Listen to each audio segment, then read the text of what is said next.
Show up even when you don't feel your most pretty self.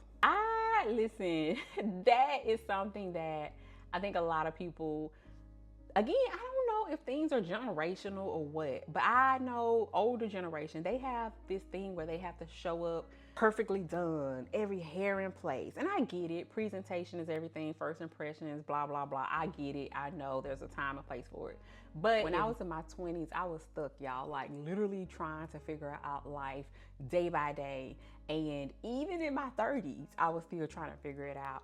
I'm actually 39 years old now. I'll be 40 next year. And so I figured this would be the perfect time to share with you some of the life experiences that I've learned, some of the things that I wish I would have known then, but hindsight is 2020. And sometimes we have to go through life and have experiences before we're able to truly value those experiences and to elevate ourselves to become the versions that we've always deemed ourselves to be. So I'm just going to share with you some things that I've learned. Hopefully where you are in life, it will help you.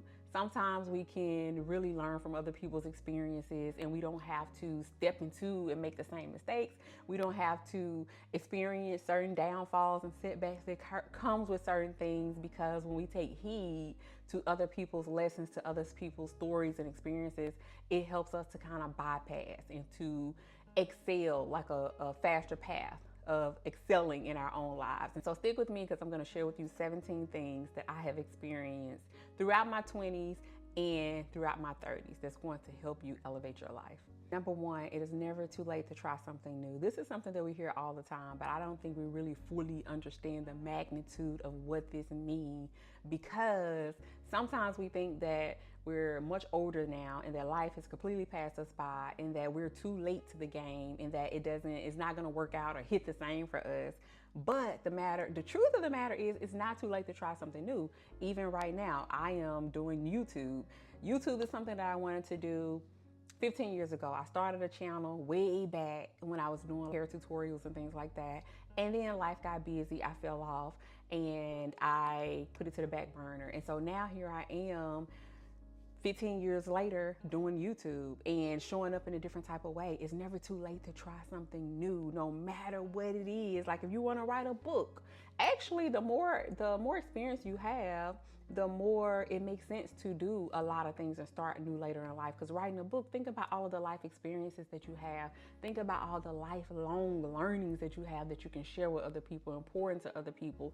That book, not to say that a book wouldn't be impactful if you wrote it when you were 20 years old, but just imagine how much more impactful that book will be writing it at 40 years old, 50 years old, 60 years old, just because of all of the knowledge that you've developed and gathered throughout those years. And so if you had the mindset, it's too late for me to start, when you're seeing all these other authors who started younger and built up their careers, then you could be potentially missing out on the next level of your life, because it's never too late to start. No matter what it is, if you want to start a podcast, your YouTube channel, I encourage you to start YouTube. Get on here and just film yourself just like I'm doing. Talk to the camera. It don't have to be perfect. Just show up. There's going to be one person out there who values what you have to say, who's going to care what you have to say. And it doesn't matter if you don't get like a large audience right off the bat. Those things eventually come, but even if they never come, give yourself a chance to start. It's never too late to try something new. Be gentle with yourself and show yourself grace. You didn't know what you didn't know. Listen, being gentle with myself and showing myself grace is something that I wish I would have known that it was okay to do way back then. Because when you're growing up, you're trying to live life, you're trying to get it right. Of course, you're going to make a lot of mistakes throughout life because you're living life. There's no roadmap, there's no blueprint. Even the people who've gone on before you, you can glean from their experiences, but you're still gonna mess up. You're still going to live life on your terms, and that's going to come with different mistakes, different errors, different things that you're figuring out along the way. But if you learn to show yourself grace in the process, back to point number one, you will be able to try things new because you're not so hard on yourself. You're not trying to be so perfect or keep up to some unrealistic standards that you're not giving yourself chance to grow. When you don't show yourself grace, you are discounting the growth that you can experience in your life because you're not giving yourself the chance to grow. It's like everything you do, you're beating yourself up for it when you're doing it wrong. And that's not serving you. Giving myself grace is something that I wish I would have known early on. Now I give myself as much grace as I need, a limited amount of grace. And I feel so much better when I do, because I know that if I mess up here, there's tomorrow. I can do the same thing, try again. What did I learn from this when I messed up? How can I tweak it and apply it so that the next iteration or the next round is better? Giving myself grace just give me more relaxation to show up and to try again, because it's like telling myself, it's like giving myself like this permission slip or hall pass to just try whatever it is I want to try over and over and over, and it don't have to be perfect. So giving yourself grace. You don't know what you don't know. And the only reason you don't know what you don't know is because you don't know what you don't know. And then once you know that you don't know what you don't know, then you will be able to say, I didn't know this then, but I know this now. And now I can do better. Show yourself grace. Get therapy. Woo, y'all. Therapy is like a hot topic in this year, 2024. I'm grateful for it and I'm here for it, because a lot of the conversations are now happening when it didn't happen in previous generations. My parents' generation, my grandparents' generation, therapy was like this taboo topic. And in order to go to therapy, you had to be like this crazy person. You had to be mentally insane. People would think about going to the crazy house and things like that. And so it had a very negative stereotype around it, what it meant to get therapy. But the fact of the matter is that we all need therapy. If you are a human being, if you're somebody who's watching this right now, you need some form of therapy, because if you've been living life, you have not lived life without escaping some sort of trauma that you've experienced throughout your life. No matter how big or how small it is, you have experienced some level of trauma. And what I find is that the older generation, they live through their trauma. They never allow themselves to get any type of healing. And they go through day to day in life with all the baggage that they've accumulated throughout the years, and they're trying to live. But then they're accumulating even more today. And they don't have a way to unpack it, to let it go. Those bags, that luggage, it gets really, really, really heavy. And just think about, life is heavy enough, but you're carrying all those things. Just imagine how much weight that is. And getting therapy just gives you the freedom to let go, to just be. It gives you an unbiased, supportive voice to confide in if you don't have that circle. Like if you don't have those people in your circle that you can confide in and trust. And even if you do, because let me just say this really quick. What I've learned is that yes, we all have people, well, most of the time, if you have somebody who you can trust and confide in, there are limits that we should consider how much of our trauma, how much of our venting that we pour on other people, because everybody has their own stuff. And when you're not cognizant and aware of what you're putting on your friends, how much you're dumping on them, that can also affect their mental health. And so for me personally, that's why even when I'm going through some things, I'm always aware of sharing it with a friend and just pouring it on them, because yes, I would share. I think it's important to be vulnerable, but not to the point to where it's a constant thing and every week is something and you're going to that same person over and over and over and you're just dumping your stuff on them. Friends are good for venting and listening, but they're not good as therapists, because that's not what they were meant to be. A friend is a friend, a therapist is a therapist. And so that's what having a good therapist does for you, is that they are able to give you advice. They're able to listen to all of the situations and the life storms you're going through, and they're able to give you that feedback and steps, most importantly, actionable steps to help you work through your situation so that you can get better mentally, so that you can feel more clear. That's what therapy does for you. And I wish it was made normalized early on, and therapy was something that I was introduced to way back in life. If you see my video where I talk about my life story, I talk about how I overcame molestation, physical abuse, eye condition, all of those things, which led to a lot of trauma. And I carried all of those things for years. And it wasn't until I was an adult to where I was finally able to get therapy and kind of release some of those things. And so I said all that to say, get therapy. Therapy is good for your mind, body, and soul. It's only going to make you better. You're going to emerge a stronger, more confident person, because you have released yourself of the baggage that's been holding you down. Get therapy. Love the body that you're in while you strive to make it what you want to be. Okay, y'all. There has been many times throughout my life where it was like a constant cycle of going to the gym, changing my workout routine, changing my eating habits, all trying to get the ideal body that I want in my head. And I was so on a mission to get that I wasn't fully loving who I was in that moment. Even right now, I'm not all the way at my body goals. But the difference between now and back then is I'm way more accepting of myself now. I'm way more loving of myself now because I know that I'm trying to get to an end goal, but that doesn't trump me being present now and just fully showing up and loving myself as I am. And so while you're trying to reach an end goal, it's okay to just fully be present and to soak in who you are in this season. Because think about it, have you ever been someone who, say for instance, I'm gonna speak for myself. When I was in high school, I was real skinny, meat and bone skinny, up and down like a broomstick, like an ironing board. I was just flat. And I remember I wanted to gain weight because I was so skinny. And so what happened? Later in life, I had 1 kid, I had 2 kids, I had 3, I had 4 kids, and then the weight compounded. And so then when I got the weight, I was like, oh dang, I wish I was small like I was back in the day. And so that just really reminded me that at any given time in our life and season, appreciate where you are now, because there is going to come a time where you're going to reach your goals. All the things that you desire is going to come, but it's a process. But just fully love on yourself in this season. And if your body is not where it wants to be, create the plan, create the steps and the goals to get there, but just fully love who you are right now, because there are people around you who love you for you, and they aren't critiquing you as much as you critique yourself. We are really hard on ourselves sometimes, and it's mostly just us. But the people around us who love us, they're not nitpicking every little single thing about us. Love your body right now while you're working on your next body. Delayed does not mean denied. Whether it's delay in making friends, delay in having the finances to take trips, whatever the delay is, it does not mean denied.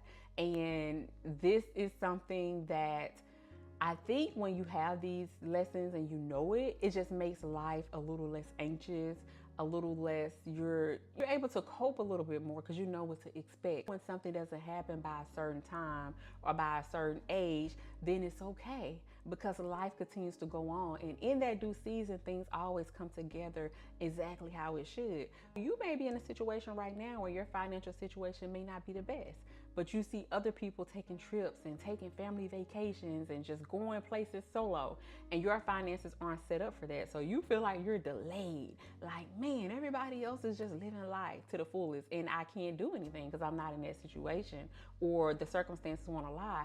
But delay does not mean denied.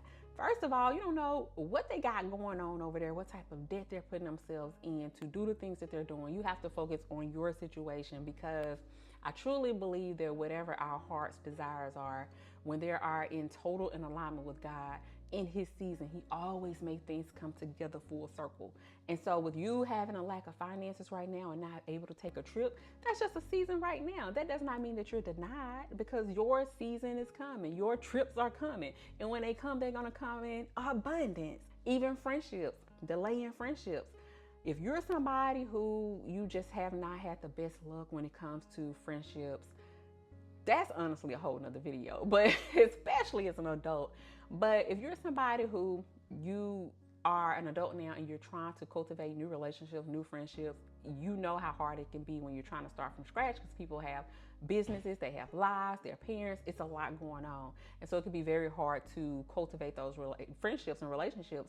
But if you have not developed those yet, it does not mean you're denied. When you see everybody else with their people and they're linked up, that's cool. You can be happy for them, but know that your time is coming. Maybe God is protecting you from a certain group or from a certain person from linking up prematurely, because he wants you to have holistic, wholesome relationships and friendships.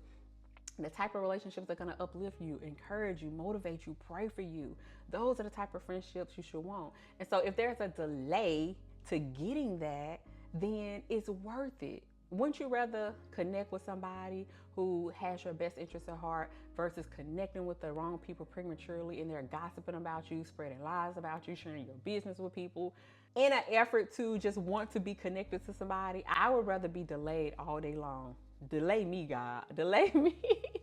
I said that to say delay does not mean deny. If you're feeling delayed with anything in your life right now, just know that your time is coming. You have to believe it wholeheartedly. You have to know this. I'm telling you, I've lived, like I said, I'm almost 40 years old and I have the wisdom of an 80-year-old, but I do know that certain things come full circle when God intended for them to be. When He intended for them to be, they come. Delay does not mean deny. It's okay to stop building others up. Do something for yourself. Whew, y'all. Okay, so this one goes in alignment with the people pleasing aspect, building other people up.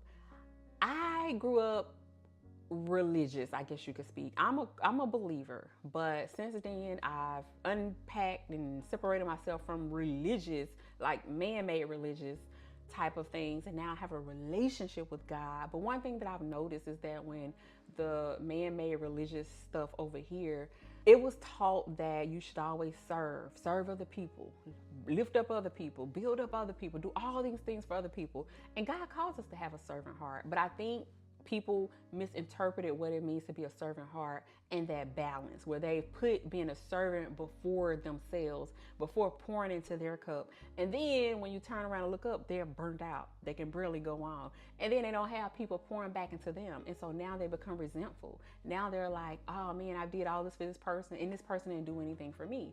And so what I've learned over the years is that yes, we should all strive to build people up. Yes, we should all strive to serve and to be a good steward. That should be part of our life's purpose, but not at the expense of ourselves. We have to build ourselves up first. We have to have an infrastructure for ourselves that's solid and that's going to keep our mental sanity in place so that we can build up others, so that we can pour into others. Because again, you cannot pour from an empty cup. That saying is so basic yet so true. And especially women, like we have spent all of our lives, like we're nurturers naturally. When you're building up other people, you're leaving little room for yourself. Then how does that leave you feeling? Build other people up, but build up yourself. I've heard many stories of women who they have catered to their kids all throughout their lives, putting their kids before them, right? Or they have built up their husbands and built up their husbands' careers. And then you hear about the unthinkable happen. Maybe they get a divorce and now they're left with no money, no job. And now they're having to pick up their life and start where they are, but they have no basis to start from because they built up their husbands and their careers before they built up themselves or before they had some storehouse for themselves. And the same with kids. You build up your kids, then they go off to college, and then you hear the stories of the kids. Now they're too busy to call back home or whatever the case may be. But the point of the matter is that when you build up other people, do it with great intentions in mind, but never at your own expense to where you neglect yourself, because you cannot pour from an empty cup. Save for hard times. Save for hard times. If you are anything like me, especially in my 20s, I would overdraft an account quick. I was the overdraft queen. It's almost like I didn't have a care in the world. I didn't really understand how much I should have taken that serious. I just expected I overdraft this week, I figure out how to get some money, and it was just a never-ending cycle for me. But I've learned throughout the years is that a rainy day is always gonna come. A rainy day is always gonna come. Save for hard times, no matter if you have a little bit. Your salary, your pay, however you get paid, save a certain percentage that you can maintain. Put that back into a separate account. Don't touch it no matter what, because there is no worse feeling than being in a bind and then having to go to other people to bail you out. Because if you're anything like me, it could be a little pride. Maybe I'm working on that, but I do not like going to other people for help. And I'm working on it. I know that's kind of like a trauma response still, but if I can help it, I try to be proactive and plan myself accordingly so that I don't have to put myself in certain situations. And so if you just save, then you can prevent yourself from being in a situation to where you're in a bind and you have to go to other people, or maybe you have to go to a bank and get a payday loan where they charge all those high, crazy interest rates. Sometimes I get it. Sometimes you're in a real bind and you have to. But what I'm saying is that this is advice that I would have given myself back then, to save for hard times. And it's never too late to start. You start with what you got and then you work your way up from there, but save for hard times. Challenge your beliefs. It is okay to unlearn, to relearn, to overlearn. Listen, challenge your beliefs. We all grew up in certain environments where when you're a child, you are exposed to different beliefs, different thoughts, different perspectives, different opinions. You can't decipher and sift through what's right. And so you adopt the mindset and the beliefs and thoughts of other people. Unconsciously, subconsciously, they're just put on you. And so many times we carry a lot of those beliefs into adulthood. And then we find that in adulthood, there's kind of like some friction there, because now we are our own person. We see the world in a new way, new perspectives. And so we have a hard time just really thriving in that space because there's a conflict. And like I said earlier, with the whole religious situation, I had to do that. I had to unlearn things that I've learned about Christianity. And as a result of doing that, when I developed my relationship with Christ, that's when I found true freedom. That's when I became just free from bondage, the most free I have ever been. But it took challenging certain beliefs and saying, I'm going to look into this for myself. I'm going to unlearn this. And that's a very hard and scary thing for a lot of people, because it feels like you're going against the grain. And then people feel like you're changing. It's a lot of things that you have to deal with at one time. But I'm telling you, it is so worth it. It is so worth it. The best thing I've ever done, because a lot of the beliefs that people put on me back then, it affected my mental health.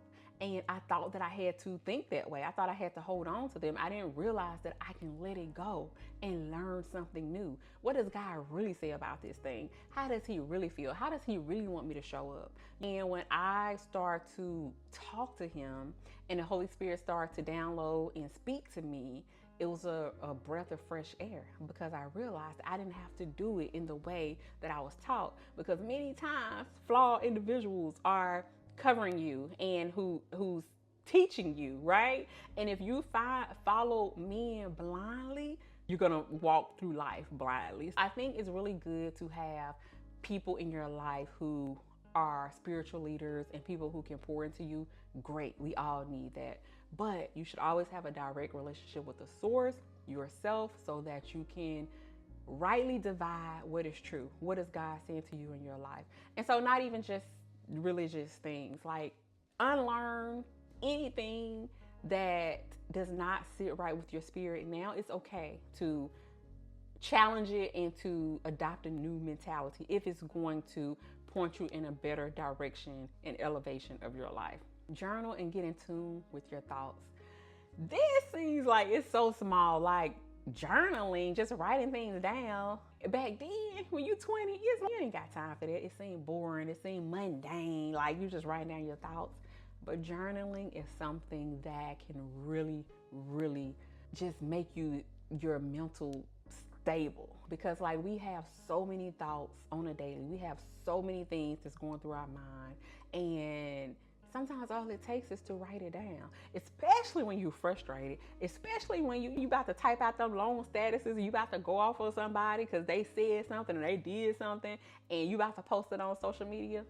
That's the time where you step back and you write it down. Write it in your journal. How did it make you feel? What are you thinking?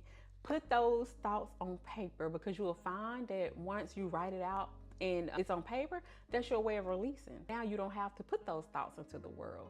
And it just gives you a more structured way to see your thoughts. But then more importantly, write the vision, make it plain. When it comes to your dreams and your goals, journal it, write it down. when you write down what you have hopes and desires to achieve, it makes it easier to obtain, because for some reason your brain just processes and unlocks it in more. But even better, how much better is it to go back and look on something you wrote 2 years ago and to see the guy came through and 2x that thing, 4x that thing, 5x that thing. I've experienced this where I have written down certain goals and then I go back and look and God has did his due. For example, I shared the other day that I applied for like this grant. It was like a $5,000 education grant, and they were asking me, what would you do with this money if you got this grant? And so I was like, public speaking is not my thing, and I know being a business owner, that's something that's really needed, to be able to have public speaking skills so you can pitch your business and present your business in the right way. And so I was like, I will use this money for a pitch coach to help me just polish up on my skills. And this $5,000 is going to return 20x because I'm going to win $100,000 in grants. This is what I said on the paper, right? I may not have fully believed it in that moment, but I had to believe it in faith because I wrote it down. And so guess what? A year later, I had won over $200,000 in grants. And when I went back and looked at what I had wrote, I was mind blown. I was just mind blown because not only did that increase my faith, but that just really motivated me that God is a promise keeper, and that when you write the vision and make it plain, it becomes plain. It manifests through his glory. And that's why I think journaling is just so important. For journal your frustrations and journal your desires and your goals. Write the vision, make it plain, and journal. Go outside and walk barefoot. Go outside and walk barefoot. If you're not from the country, if you like a city girl or something like that, you probably be thinking, oh my gosh, that's so nasty. You gonna go outside and walk barefoot? What about the old folks used to say, you're gonna get worms in your feet and like all those type of things. Cool, but guess what? When you're going through it in life, when you just need a moment to breathe in and to just let it go, and you go outside and you find that you're at peace and you're walking barefoot and that's bringing you peace, everything else go out the window. You don't care what nobody got to say. You don't care how nobody look at you. And let me tell you, I do this often. I will go outside. I will walk a block or two with no socks on and no shoes. Call me dirty, call me nasty, call me whatever you want to project on me, because guess what? At the end of the day, I feel good, and that's what matters. And so challenge yourself to do things that seems odd. And so walking barefoot, that's my thing. It grounds me. It just really pulls me in. It really helps me to see the beauty in the earth that God has created. I'm in tune with the birds chirping. I can hear the wind just whistling and howling by. I'm able to hear my thoughts more clearly. They're crisp. I'm able to just let go. I just feel so free. Like when you're born into this world, you're not born with socks and shoes. When little babies start walking, what are they? They walking barefoot first. And so walk barefoot, give it a try. Let me know if you give it a try, if you're not scared to walk barefoot. As long as you're in a clean place, and of course there's no debris, no glass and none of that around, just give it a shot. Walk in your driveway, walk in your your backyard, walk in the grass, but just walk barefoot. It's gonna change your life. Health is wealth. Health is wealth. I saw a quote the other day that was saying that what you're experiencing now, health-wise, started 10 years ago, 15 years ago. So anything that you're experiencing right now started way in the past. And as I've gotten older, as a lot of people, we start to realize just how much our health matters. Without your health, nothing else. Health is invaluable. I'll say that your health is invaluable. If you have all the money in the world, all the wealth in the world, but you don't have your health, how can you enjoy it truly? And for instance, in my community, in the Black community, diabetes is something that runs rampant in our community. And I've learned that diabetes, you like to say, oh, it runs in the family. But does it really run in a family? What does that mean? When we say the diabetes run in a family, most of the time we're alluding to it being genetic and it's just passing down from mama to daughter. or whatever. And that may be the case, but the fact of the matter is diabetes is environmental, which makes it seem like it's genetic. Because if grandma grew up and your mom was living with your grandma, or that's the environment she was in, and if they were eating sweets all the time, if they were eating junk food all the time, if they weren't eating healthy whole foods all the time, then all of that exposure throughout those years, what is it going to do? It's going to impact their body. The insulin sensitivity is going to impact that, which makes them later in life get diabetes, get diagnosed with diabetes. And so now they're diagnosed with diabetes, and then guess what? You grew up in that same environment. Now your mom cooking the same way. And then guess what? Now you're diagnosed with diabetes. And so people are saying, oh, it's running your family, but it's not necessarily the running in your family. It's the environment that is reproducing itself from generation to generation. So knowing that it's preventable and it can stop with you. You don't have to pass it down, and you don't have to get it. And even if you do have diabetes, depending on the level, it can be reversed just by simple health changes. And so that's why for me, as somebody, with a mom with diabetes, I'm trying my best to really tend to my health and to change my lifestyle. And you know what? It's not easy. Let me just be the first to say, it's not easy. When you've lived your life a certain way, 20, 30 years, eating a certain way, not working out, you're not going to change that lifestyle overnight. It's a process. And so back to one of the other rules, I said, show yourself grace. Give yourself grace in the process because it's new to you. Lifestyle changes are difficult, but the way you make lifestyle changes is in the baby steps. You get better 1% every day. Just change something 1% every day. Maybe you eat a lot of pasta. Maybe you exchange pasta for asparagus pasta. I don't know. That probably don't sound too delicious, but you get the point. You just take things out slowly until you come up with a lifestyle that's conducive and healthy for you. And then over time, you'll be able to see the results. 10, 20 years from now, you'll be thankful that you started today. And so again, it's never too late to start. You don't know what you know, but when you know what you know, then you do better. Simple. So health is wealth. Treat your health like it's all you got. Choose joy.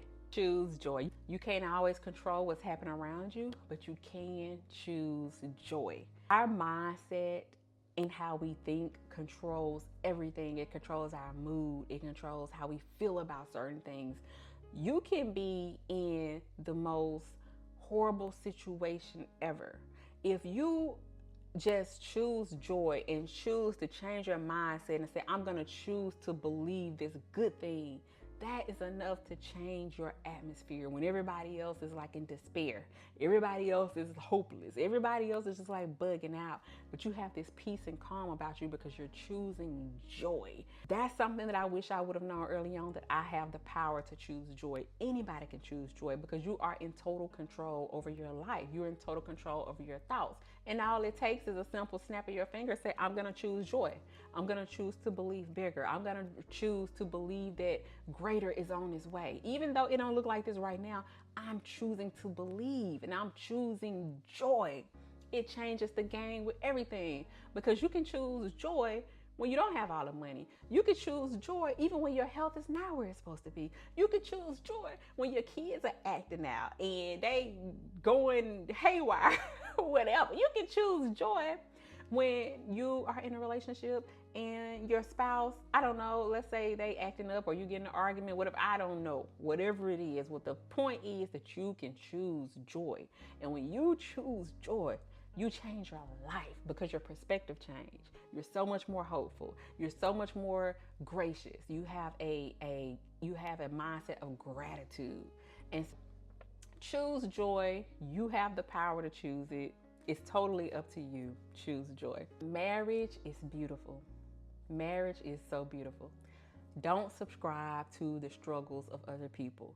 When I was in my 20s, before I got married, you will hear stories all the time of marriages and how they don't last and how people get into arguments and they fuss and they fight and all of these things. You hear all these horror stories about marriage. And though I didn't really think that would be my story, I think sometimes the things we let in can shape or mold a certain belief about certain things. And so I would have rather instead heard people say that marriage is beautiful. Marriage is not hard. And I've actually come to realize that later in life, being married now for 10 years, marriage is so beautiful. Marriage is like one of the best investments, because marriage is an investment, it's a partnership. One of the best investments I said yes to. My husband is the most awesome guy that I have ever met on this side of heaven. And I don't say this to put ourselves on a pedestal or anything like that. If you know me, you know. But we have never had an argument. We have never had a fight. We are just in perfect harmony with one another. And I wish someone would have painted that picture of marriage early on before I got married, because it's just so much better than just believing the opposite. You know what I'm saying? I guess I said that to say, the things that people present to you, the struggles that people have, don't take them on as your own. You hear it, but don't hear it. You hear the experience, but don't accept that experience as yours, because they can plant a seed for you to start to think, oh, if this person struggled, then I'm going to struggle. And you start expecting it, even when it's not your portion. I would say that marriage is beautiful. Marriage is easier than people try to get to believe. And so I'm planting that seed into you. If you're somebody who is not yet married, expect that for your life. Believe that for your life. That can be your portion. You don't have to get into something where it's a constant struggle and a headbutt, because God truly did intend for it to be a leave and cleave situation, to where it's the most beautiful thing on earth, and it can be. If you've never heard that before, if you've always heard the opposite, I'm here to tell you, marriage is the most beautiful thing that you will ever experience, and it can be done with peace, love, and pure joy and happiness. Go against the grain. Go against the grain in a world where everybody's trying to be everybody else, in a world where trend this, trend that. On social media, there's always these trends. And I get it, you know, trends, they have its place. But what I'm saying is, be you. Go against the grain. Do the thing that other people aren't doing.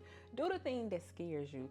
Those are the things that's going to take you to the next level in life, when you just show up as yourself. For the longest time, I had the biggest fear of just being me. To talk like I'm talking to you right now from in this camera, that was very difficult for me to do, because I was afraid. I was afraid of being seen or judged in a certain way. But I realized that going against the grain, that's how you elevate. That's how you step into your next level in life, because everybody's not going to be willing to do what you're doing. Everybody's not going to be willing to go against the grain. People go with the flow because the flow is easier. Just think about going down a stream and it's flowing this way. It's easy, right? But what's going to happen if you try to swim against the current? It's going to be tough. It's going to be rough. It's going to be very hard. You're going to get tired quicker. You're going to get demotivated. You're going to want to give up. But that's the thing. If you go against the current, and down the current this way is 50 pounds of gold, guess what? Even though it's tough, you're going to get to the goal. Everybody who's going this way, they going to miss it, because they going with the flow. They going with the flow. So go against the grain. Do whatever God placed on your heart to do. I don't care how scary it is, how challenging it is. Show up, because when you show up with faith, He's going to take you through the rest. He's going to reveal things to you as you go. You just have to take that step first. Go against the grain. Don't follow the crowd. Be the best version of yourself, because nobody can do you like you. The world needs you. The world needs your voice. They need your presence. They need you to fully be you and not a carbon copy of somebody else. Go against the grain. And this is something that I wish I would have known way back then. Even if I knew it back then, honestly, I probably didn't have the confidence to do it then. But that's the part. That's the whole point of it. You gain confidence over time. But when you know to go against the grain, then you know what to pay for. You go against the grain. Friendships won't last forever, and that is totally okay. People live, people change. It's a blessing to have a friendship and to have a longevity of a friendship. That's something that I would hope and assume that we all desire. But what I've learned throughout life as well is that friendships end. People have a change in life story, a change in environment, just a change in beliefs. And sometimes you're going to separate. It doesn't mean that you are bad or the other person is bad. It just means that life caused a rift and it caused you guys to go your separate ways. It's okay to grieve friendships. Friendships are like relationships. Like if you've heard of somebody going to a divorce and they talk about how much they've grieved and how much it was a very tough process, friendships are the same way. It's okay to grieve them, but just know that if you've had a friendship that ended, it's totally okay. You are going to be able to heal. You're going to be able to bounce back. God is going to replace and put people in your life who are meant for you in each season of your life. And so you just have to trust the process and know that it's a part of life. It happens to every single body. Nobody stays the same forever. And you shouldn't want to stay the same forever, because that's what growth is about. You cannot grow without changing. People always tell people, oh, you've changed. Well, duh. Anything that's growing is gonna change. When you plant a flower in a garden, if that flower is not changing, it's not growing. If that flower is staying like a little bud, that means that it's not growing. Change is good, and change is just going to sometimes make you divert paths. People in your life, and that's okay. Don't beat yourself up about it. Cry, but don't cry for too long, because life goes on and God will bless you with people who are solid and who are meant to be in your life in due season. Just know that friendships don't last always. Show up even when you don't feel your most pretty self. Listen, that is something that I think a lot of people, again, I don't know if things are generational or what, but I know older generation, they have this thing where they have to show up perfectly done, every hair in place. And I get it. Presentation is everything. First impression is blah, blah, blah. I get it. I know there's a time and place for it. But if you feel like you're only going to show up when you're pretty and pristine and look in a certain way, I think that's a missed opportunity, because it makes it as if you are having to put on this facade as like you can't show up as your true self. For instance, whenever God puts a message on my heart, I could be in a bed, I could have a button on, I will go record a video and post that video, because guess what? I'm not caring about how I look. What I'm caring about is the message that the Spirit has put on my mind. And the right person who needs that message is going to hear that message. They're not looking at my outer appearance and judge me on that and saying, I'm not going to receive this message because she don't have her hair done. I'm not going to receive this message because she don't have on a cute lipstick. Don't allow being pretty or being all dolled up to stop you from walking in your purpose, from stopping you from delivering whatever God puts on your heart that needs to be delivered. Yes, there's a time and place, and like I said, yes, we should be presentable, but don't allow that to be the block that keeps you stuck and not showing up in your authentic self in times where you need to. I've made this video too long, so I'm gonna have to stop it here. I may do a part 2, but the last tip is to value your time. Value your time. Nobody's gonna value your time like you. You have to put up boundaries for yourself. You have to teach people how to treat you, because if not, people are going to run over you hard stop. Value your time. Put up time blocks. Set up time little blocks on your schedule where you're doing certain work, or where you don't allow phone calls to come in. Turn off your notifications. Take a hiatus if you need to, but value your time. Time is something that you cannot give back. Time is the most invaluable asset that you can have, because you can do so much with it, yet it's so limited. And if you allow other people to come in and suck up your time and energy, then that's just wasted time that you aren't able to get back. And so you have to put a value on your time. It's okay to set boundaries with the people in your life. Boundaries are for you. Boundaries are not for other people. So you have to be the one to enforce your boundaries. So when somebody comes in and they're not valuing your time, you have to look within and say, why aren't they valuing my time? It's probably because you have breached your own boundary that you have up. So value your time. Now, I know this video is way longer than I intended. I hope you stayed to the end, but if any of these tips were helpful for you, let me know in the comments. I would definitely love to know if you've had any of these experiences, or if anything that I've said today has helped you or to giving you a new level of insight, something that you're going to commit to, something you're going to implement. Let me know. And then let me know too if you want me to do a part 2, because I can go on and on and on with the life lessons that I've learned. But keep going, keep pushing, keep the faith. You got this.